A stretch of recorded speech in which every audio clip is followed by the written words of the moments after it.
Hello students, welcome to my channel. This is Anshu Mishra.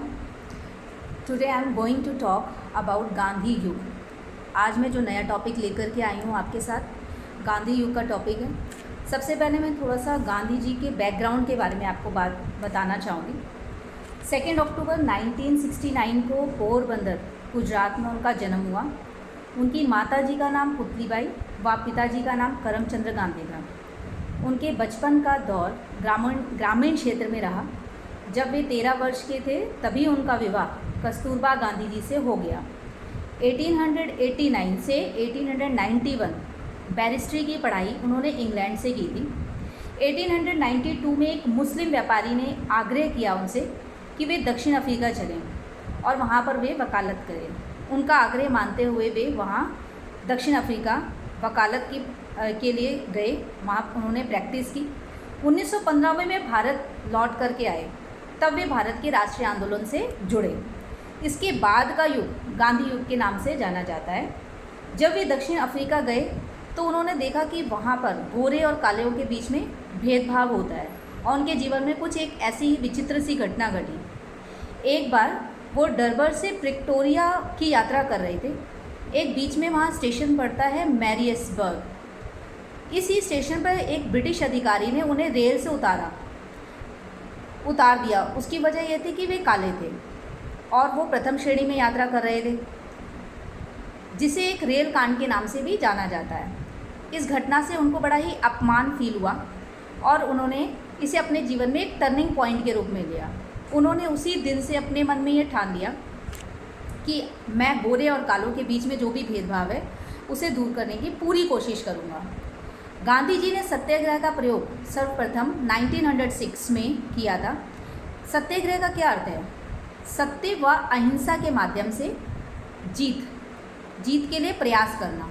तो सबसे पहले अगर हम देखते हैं कि सत्याग्रह का प्रयोग गांधी जी ने कौन से सन में और कौन से देश में किया था, तो आप ये बोलेंगे 1906 में किया था, जो कि तब वे साउथ अफ्रीका में यानी दक्षिण अफ्रीका में रह रहे थे.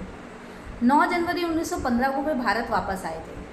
आपको पता होना चाहिए कि 9 जनवरी को एक अप्रवासी दिवस के रूप में मनाते हैं. उसकी वजह यही है कि उस दिन महात्मा गांधी भारत वापस लौटे थे. उन्होंने भारतीय राजनीति को समझने के लिए अपने गुरु के रूप में गोपाल कृष्ण गोखले को चुना. गोपाल कृष्ण गोखले से उन्होंने भारतीय राजनीति के बारे में बहुत सारी जानकारी इकट्ठी की, कैसी पृष्ठभूमि है. इसके बाद उन्होंने साबरमती आश्रम की स्थापना भी गुजरात में 1916 में किया था. जब गांधी जी भारत वापस आए थे तो वह दौर प्रथम विश्व युद्ध का दौर माना जाता है. 1900 आपको पता होगा 1914 से 18 के बीच प्रथम विश्व युद्ध चला था और इसी काल में गांधी जी की वापसी भी हुई थी. राइट.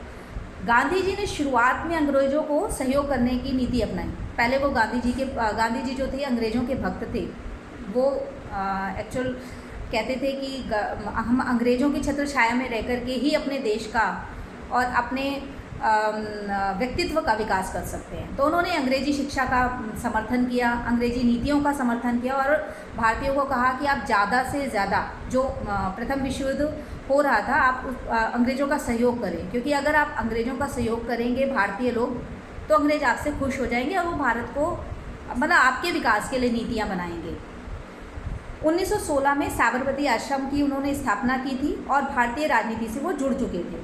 इसी क्रम में राजकुमार शुक्ल जो चंपारण जो जगह है बिहार में है, वहाँ के स्थानीय नेता थे. उन्होंने गांधी जी से संपर्क किया और उन्हें अपने यहाँ आने के लिए आमंत्रित किया, क्योंकि उस समय चंपारण के किसानों की हालत बहुत दयनीय थी. क्या स्थिति थी वहाँ पर जो अंग्रेज़ थे वो भारतीय किसानों को ज़बरदस्ती नील की खेती करने के लिए कहते थे. और नील की खेती करने से क्या होता था कि उनकी जो उपजाऊ ज़मीन थी, उनकी फर्टिलिटी की जो क्षमता थी ज़मीन की, वो सब समाप्त होती चली जा रही थी, ख़त्म होती चली जा रही थी और उन पर टैक्स भी बहुत ज़्यादा लगाया जा रहा था किसानों पर. तब महात्मा गांधी ने उनके आमंत्रण को स्वीकार किया और चंपारण गए और उनकी समस्याओं को सुलझाने के लिए उन्होंने भरसक प्रयास किए. सत्याग्रह चलाया. प्रथम सत्याग्रह चंपारण सत्याग्रह के रूप में था, जिसमें गांधी जी को अपार सफलता मिली और उनका जो लगान था, टैक्स था किसानों का, उसे माफ़ कर दिया गया. इस सत्याग्रह के बाद गांधी जी को जो उपाधि दी गई थी, महात्मा की उपाधि, वो रविंद्रनाथ टैगोर द्वारा दी गई थी। 1918 में अहमदाबाद में भूख हड़ताल की उन्होंने भूख हड़ताल भी की कारखानों में मज़दूरों के साथ, क्योंकि मज़दूरों के साथ एक्स्ट्रा काम मज़दूरों से लिया जाता था और उन्हें बोनस भी नहीं दिया जा रहा था। बाद में उनकी मांग भी उन्होंने मान ली अंग्रेज़ों ने। तो इट मीन्स कि दूसरी बार जो उन्होंने, पहली बार तो उन्होंने जो सत्याग्रह किया, दूसरी बार भूख हड़ताल किया अहमदाबाद में। 1918 में ही खेड़ा आंदोलन उन्होंने किया, वो भी किसानों के हित के लिए किया था, जिसमें वल्लभ भाई पटेल उनके साथ थे। इस तरह से भारतीय राजनीति में उनकी पकड़ जो है धीरे धीरे तेज़ होती चली गई। और 1918 में जब प्रथम विश्व युद्ध समाप्त हुआ तो भारतीय आस लगाए बैठे थे कि अब भारत को कुछ बेहतर मिलेगा। दूसरी ओर 1919 में तुर्की के खलीफा, जो मुसलमानों के गुरु हुआ करते थे, उनके साथ अनैतिक व्यवहार ब्रिटिश सत्ता द्वारा किया जा रहा था। उसके विरोध में मुसलमानों ने भारत में खिलाफत आंदोलन शुरू किया और 1919 से 1922 इस आंदोलन में गांधी जी का खास योगदान रहा था। इसका नेतृत्व अली बंधु ने किया था। अगर देखा जाए तो इससे रिलेटेड एक क्वेश्चन बनता है कि खिलाफत आंदोलन गांधी जी ने क्यों शुरू किया था, राइट? इसका कारण ये था कि गांधी जी भारतीयों को राष्ट्रीय आंदोलन में जोड़ना चाहते थे। इसी उद्देश्य से गांधी जी ने यह आंदोलन, खिलाफत आंदोलन शुरू किया था। इसी बीच ही जालियांवाला बाग जैसे हत्याकांड ने एक रूप लिया, जो कि 13 अप्रैल 1919 में अमृतसर में हुई थी, जिसमें कई लोगों की जान को जान गंवाना पड़ा था। अब लोगों को ये बात समझ में आ गई थी, भारतीयों को, कि अब बड़े आंदोलन की ज़रूरत है। असहयोग आंदोलन महात्मा गांधी के नेतृत्व में शुरू किया गया। फिर 1920 में यह आंदोलन भी काफ़ी तीव्र रूप से भारत में फैला, लेकिन इसमें एनी बेसेंट एक ऐसे नेता थे जिन्होंने इस आंदोलन को बिल्कुल भी समर्थन नहीं दिया, बल्कि उन्होंने इसको मूर्खतापूर्वक विरोध किया और मूर्खतापूर्वक निर्णय के रूप में जवाब दिया। लेकिन इसमें कई बड़े नेता इस आंदोलन में जुड़ गए। लेकिन इसी बीच एक घटना भी घटी, चौरी चौरा की घटना। इससे रिलेटेड एक क्वेश्चन आता है कि चौरी चौरा की घटना कब हुई, कहाँ हुई और इसके क्या परिणाम निकले। चौरी चौरा की घटना 5 फरवरी 1922 को गोरखपुर में हुई थी। गोरखपुर में एक चौरी चौरा जगह था जिसमें एक थानेदार और 21 सिपाहियों को ग्रामीण लोगों ने बंद करके आग लगा दिया था, थाने में ही आग लगा दिया था। गांधी जी से ये बर्दाश्त नहीं हुआ कि इतनी बड़ी हिंसात्मक घटना हो गई, इसलिए गांधी जी ने 11 फरवरी 1922 को इस आंदोलन को वापस ले लिया। और कुछ भारतीय नेताओं ने इस बात का विरोध भी किया कि इस आंदोलन को अभी वापस नहीं लेना चाहिए था, अभी तो ये बहुत सफलतापूर्वक आगे बढ़ रहा था और इस आंदोलन के सहयोग से ही हम अंग्रेज़ों को दबा सकते हैं। लेकिन इसका हिंसात्मक रूप देख करके महात्मा गांधी बहुत ही भयभीत हो गए थे, क्योंकि वो हिंसात्मक घटनाओं पर विश्वास नहीं रखते थे।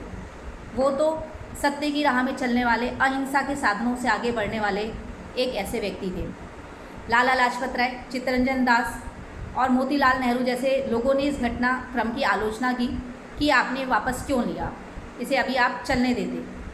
तब चित्तरंजन दास और मोतीलाल नेहरू ने एक अलग पार्टी का निर्माण किया, स्वराज पार्टी। इलाहाबाद में इन्होंने इसका निर्माण किया था।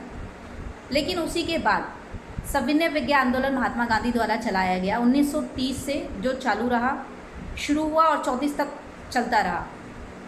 इस सविनय विज्ञा आंदोलन में गांधी जी ने 11 सूत्रीय कार्यक्रम बनाए, जिसमें जैसे कि कुछ मांगे थी कि भारत के जो वायसराय लॉर्ड इरविन थे, उनको कहा गया कि हमारे जो भी भारतीय लोगों को आपने बंदी बना रखा, उन्हें छोड़ दिया जाए और जो आप ब्रिटिश आर्मी में खर्चा करते हैं उस खर्च को कम किया जाए। ऐसी कई 11 मांगे थी, लेकिन लॉर्ड इरविन ने इसे कोई रिस्पॉन्स नहीं किया, कोई पॉजिटिव रिस्पॉन्स नहीं किया, जिसकी वजह से गांधी जी ने दांडी मार्च शुरू किया। और दांडी मार्च क्या था, जो कि 12 मार्च 1930 को उन्होंने शुरू किया था और 6 अप्रैल 1930 को ये ख़त्म हुआ था, जो कि साबरमती आश्रम से शुरू करके दांडी एक जगह थी, वहाँ तक वो लोग पैदल गए थे, जिसमें कई लोगों ने इस यात्रा में शामिल हुए, इस दांडी मार्च में शामिल हुए और इन्होंने नमक बना करके महात्मा गांधी ने इस कानून को तोड़ा था। उसके बाद लॉर्ड इरविन को उनके सामने, महात्मा गांधी के सामने झुकना पड़ा। उन्होंने एक समझौता किया, 5 मार्च 1937 को समझौता हुआ, जिसमें थोड़ा भारतीयों के पक्ष में बात कही गई। उसी दरमियान आपको बता दूं कि 1939 यानी 1939 में सेकेंड वर्ल्ड वार शुरू हो चुका था। अब भारतीयों की तरफ अंग्रेज बड़ी क्या कह सकते हैं, आशा की नज़र से देख रहे थे कि अब वो अंग्रेज़ों का साथ दें। लेकिन प्रथम विश्व युद्ध में भारतीयों ने देख रखा था कि उनका पूरा साथ देने के बावजूद भी उनको क्या मिला। 1918 में जब प्रथम विश्व युद्ध ख़त्म हो गया तो 1919 में साइमन कमीशन जैसे और जालियांवाला बाग जैसी हत्याकांड का उनको सामना करना पड़ा। तो वो दोबारा ऐसी गलती को रिपीट नहीं करना चाहते थे भारतीय लोग, इसलिए उन्होंने अंग्रेज़ों का साथ देने से इनकार कर दिया। गांधी जी ने 1942 में भारत छोड़ो आंदोलन चलाया। उन्होंने कहा कि अब आप भारत छोड़िए अंग्रेज़ों को, और गांधी इस आंदोलन को उन्होंने बड़ी ही बेरहमी से कुचलने की कोशिश की अंग्रेज़ों ने, और गांधी जी को जेल में भी डाल दिया। लेकिन फिर भी उनको बाद में अंग्रेज़ों को भारतीयों के सामने झुकना पड़ा, और अंत में अंग्रेज़ों को भारत को 15 अगस्त 1947 यानी 15 अगस्त 1947 को आज़ादी दिलानी पड़ी। अंत में 30 जनवरी 1948 को 30 जनवरी 1948 में एक नाथूराम गॉडसे थे जिन्होंने महात्मा गांधी की गोली मार करके हत्या कर दी। इस तरह से हमने जो भी गांधी युग के बारे में पढ़ा उससे हमें ये पता चलता है कि गांधी जी का भारतीय राष्ट्रीय आंदोलन में बड़ा योगदान रहा। इवन भारत के स्वतंत्रता में उनका जो बड़ा योगदान था उसको हम कभी भूल नहीं सकते हैं। लेकिन अंत में बस एक ही दुखद घटना रही कि भारत का एक विभाजन हो गया सांप्रदायिकता के आधार पर, हिंदू और मुसलमानों के आधार पर, कि भारत जो इतना बड़ा विशाल देश था, एक हिस्सा मुसलमानों के हाथ पाकिस्तान के रूप में चला गया और एक हिंदुओं के बीच में रहा। लेकिन जो भी रहा, हमें अंग्रेज़ों से मुक्ति मिली, अंग्रेज़ों के शासन से, और गांधी जी का इसमें बड़ा ही महत्वपूर्ण योगदान रहा है।